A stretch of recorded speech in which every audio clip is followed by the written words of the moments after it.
সবজির দাম এখন বর্তমান আগের চেয়ে অনেক বেশি। গলাগান হইলে আমরা চলমো কিলে আমরা চাই যে সবজির দামটা আমাদের নিয়ন্ত্রণে আসুক।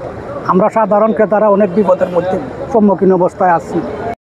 যেখানে তীব্র গরমে পুড়ছে সিলেট নগরী, অন্যদিকে নিত্যপণ্যের বাজার কাঁপাচ্ছে সবজি ও মশলার দাম।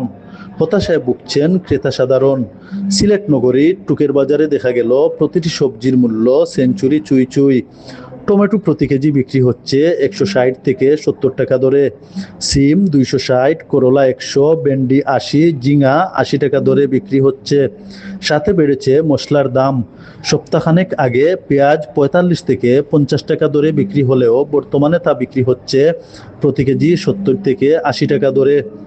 দাম কমেছে কাঁচামরিচের, যা আগে বিক্রি হতো প্রতি কেজি 280 থেকে 90 টাকা দরে, তা এখন বিক্রি হচ্ছে 200 টাকা দরে। ব্রয়লার মুরগ বিক্রি হচ্ছে 150 থেকে 55 টাকা দরে। অন্যদিকে দাম স্থিতিশীল রয়েছে আলু, পেঁপে সহ অন্যান্য সবজির। এ নিয়ে মিশ্র প্রতিক্রিয়া দেখা গেছে ক্রেতা ও বিক্রেতাদের মধ্যে। দ্রুত বাজার মনিটরিং করে প্রতিটি পণ্যের দাম সাধারণ মানুষের ক্রয়ক্ষমতার ভিতরে নিয়ে আসার দাবি জানিয়েছেন সাধারণ মানুষ।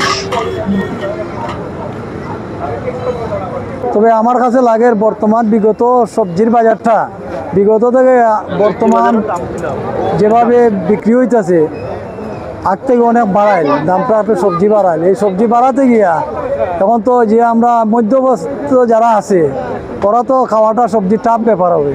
বেশি ওখানে মানে বিল বাদাল তো এখন নয়, পানি খানজি না, মাছ একটু শর্ট আছে, যার কারণে একটু ফিশারি মাছ একটু দাম আছে। বর্তমানে তো আপনার সব তো বাড়াইল, সব কিছুর দামও বাড়াইল। কমার মাঝে কমছে আপনার ওই পেঁপের দাম কম আছে 25 টাকা কেজি, আলুর দাম কম আছে, আর সবগুলো মনোরোগান নিয়ন্ত্রণ ছাড়া আগে। বর্তমান যে সিচুয়েশন, আওয়ামী সরকার পতনের পর দেশের যে অস্থিতিশীল পরিবেশ, সেই পরিবেশকে স্বাভাবিক রাখতে গিয়ে বর্তমানে যে বাজারের যে পণ্যের যে ঊর্ধ্বগতি মোটামুটি কিছুদিন ঠিকই ছিল, কিন্তু এখন দেখেন পেঁয়াজের বাজারটা গরম হয়ে গেছে, আলুর দাম বেড়েছে, তেলের দাম বেড়েছে, বা মাছের যদি বাজার বলেন, সবজির বাজার বলেন, 60-70 টাকার নিচে কোনো সবজি নাই। তো যারা দিনমজুর মানুষ, শ্রমজীবী মানুষ, তাদের জন্য আসলে অনেক কষ্ট হয়ে যায়।